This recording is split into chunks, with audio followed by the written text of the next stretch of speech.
इधर अखिलेश ने ट्वीट करके भी सरकार पर निशाना साधा। अखिलेश यादव ने लिखा कि भाजपा ने हर बार खेती किसानी को निशाना बनाया। पहले भूमि अधिग्रहण बिल, फिर कृषि कानून, दोनों बार भाजपा को जनशक्ति से हार माननी पड़ी। कृषि कानून लाते समय किसानों से मंत्रता नहीं की तो कम से कम लौटाते समय तो कर लेते, जिससे लोकतांत्रिक प्रक्रिया की लाज रह जाती है। और हैशटैग भाजपा खत्म उन्होंने लिखा है।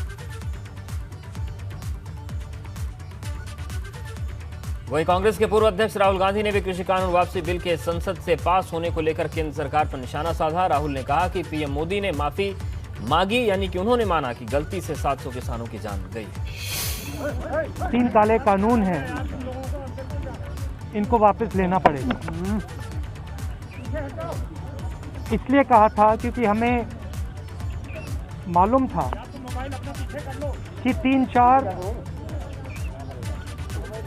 बड़े जो पूंजीपति हैं उनकी शक्ति हिंदुस्तान के किसानों के सामने खड़ी नहीं हो सकती, और वही हुआ। जो 3 काले कानून थे उनको अंत में रद्द करना पड़ा। ये किसानों की, मजदूरों की सफलता है, एक प्रकार से देश की सफलता है। डिस्कशन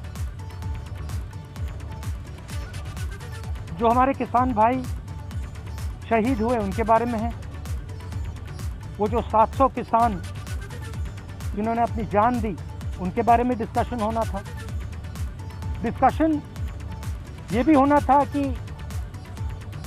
ये जो किसानों के खिलाफ कानून बनाए गए, इसके पीछे किसकी शक्ति थी, कौन सी शक्ति थी।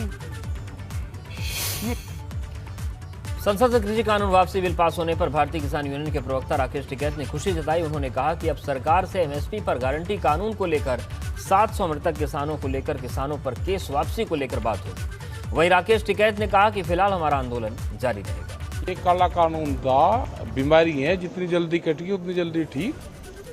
राष्ट्रपति की मोहर लग जी, खत्म हो जाएगा। अब आगे की जो कहानी है, आगे की जो बातचीत है, उसको शुरू कर लेते हैं। फिर अब एमएसपी पे बात कर लें, जो 750 किसान शहीद हुए उस पर बात कर ले, जो मुकदमे दर्ज हैं उस पर बात कर ले, और सरकार अब बातचीत कर ले। और अब बारी है सियासी जनसभाओं, कार्यक्रमों और रैली रिपोर्ट की। 2022 विधानसभा चुनाव को लेकर तमाम पार्टियां जनसभा, सियासी कार्यक्रम और रैली में मशगूल हैं।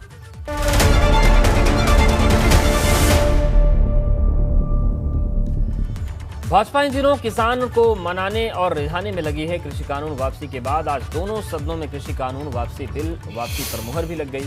अब भाजपा किसान मोर्चा ट्रैक्टर रैली के जरिए किसानों तक पहुंच रही है, जिससे केंद्र और प्रदेश की योजनाओं की जानकारी उन्हें मिल सके। आपकी टीवी पर 2 तस्वीरें हैं, पहली हरदोई से और दूसरी सहारनपुर से, जहां भाजपा किसान मोर्चा ने रैली निकाली। तो कृषि कानून वापस लेने के बाद अब किसानों को समझाने की कोशिश हो रही है कि भाजपा उनके साथ खड़ी है।